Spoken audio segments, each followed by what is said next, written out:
Well, thank you, Mr. Chairman. I would just say so much has been said, I'm not sure I'll need 3 minutes. Obviously, I'm here to speak in support of a measure that I introduced in this body last July that passed by a 2-to-1 majority.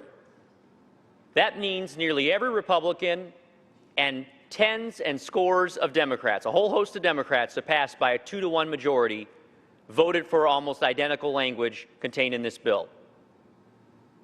Now, the negotiation and the agreement between the House and the Senate to make this more permanent fell apart. And so we did what we've always done, which is extend it for another year. Just a few months ago, Republicans and Democrats came together in this body to vote on identical legislation to extend it a year at a time. In fact, this piece of legislation has been extended 4 times since 2006 under the same proposal that we're submitting here, just not a year at a time, but rather permanent. The same pay-fors or lack thereof, written almost identically.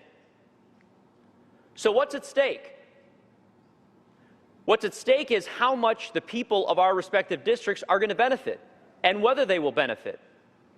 Back in my district, the head of the Galesburg Community Foundation says that when he's meeting with donors, if they can give them their IRA, as this bill will allow, they give on average 4 times the amount of goods and services that they would otherwise give without the IRA donation provision.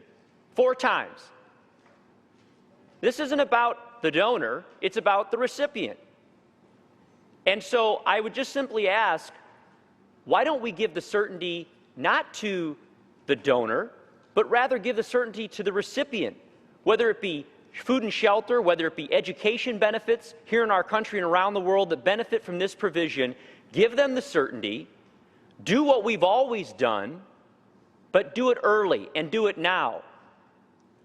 Rather, I would ask anyone who stands up to oppose this, 10 months from now, where will your vote be on a 1-year extension? Where will your vote be on a 2-year extension? What's wrong with making what we've been doing since 2006, a year and 2 years at a time, permanent?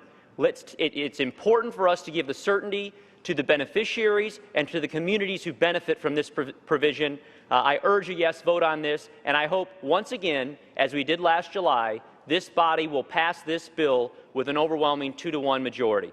I yield back.